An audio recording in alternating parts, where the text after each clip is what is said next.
Magandang araw po sa inyong lahat dyan. For today's video, mag-repaint tayo ng side skirt ng Honda Click version 3. Bago ang lahat, kailangan natin itong linisan.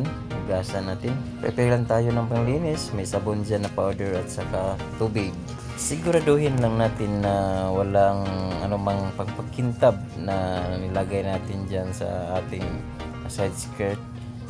Kailangan sabunin ng mabuti para mawala yung danlog dyan.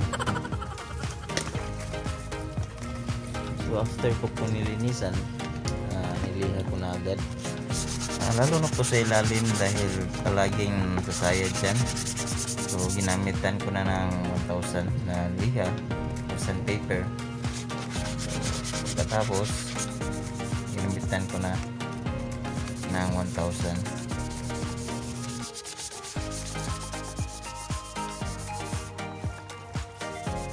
Pagkatapos ko nang niliha guys ay pinatuyo ko na, and then ito na guys, gawin na natin ang dapat gawin.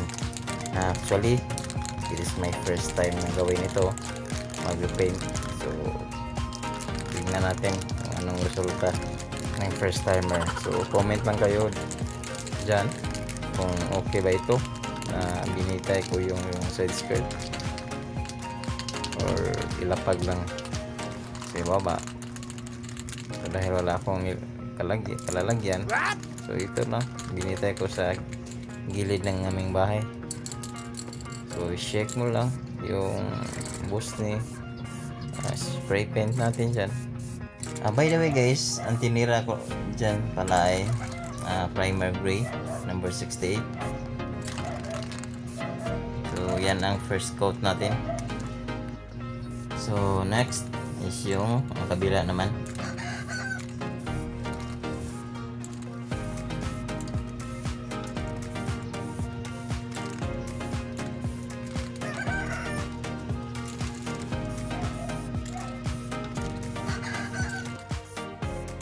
After ko ng first coat sa primer gray guys, binilad ko siya after 1 hour. Dito niliha ko na ulit ng 1,000 sandpaper. Ano nangyari? Bakit na uphak?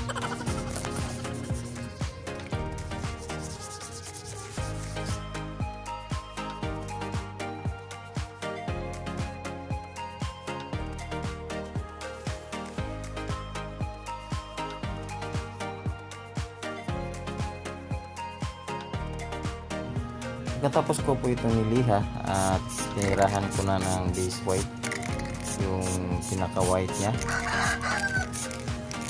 First coat muna. Siguro umabot tayo ng third coat bago tayo mag white pearl. So ang pinaka interval dito guys is after 15 minutes pwede na ulit tirahin. After mo mag first coat, second coat, and third coat. So after 15 minutes tirahin agad. Actually third coat na natin to sa ating pinaka white nya, sa base white. So hindi ko na pinakita yung sa second coat nya. So let's go.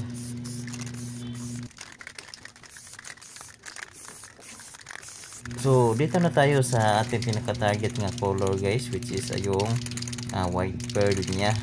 Kasi white pearl yung ating Honda Click. First coat lang muna tayo. So kitang-kita na agad yung resulta niya.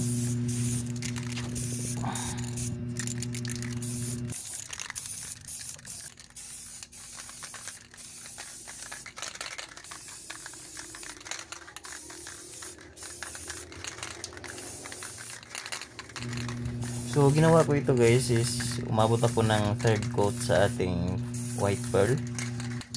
Hanggang dito lang muna ako guys. Don't forget to like and subscribe to my channel. Thank you so much. God bless.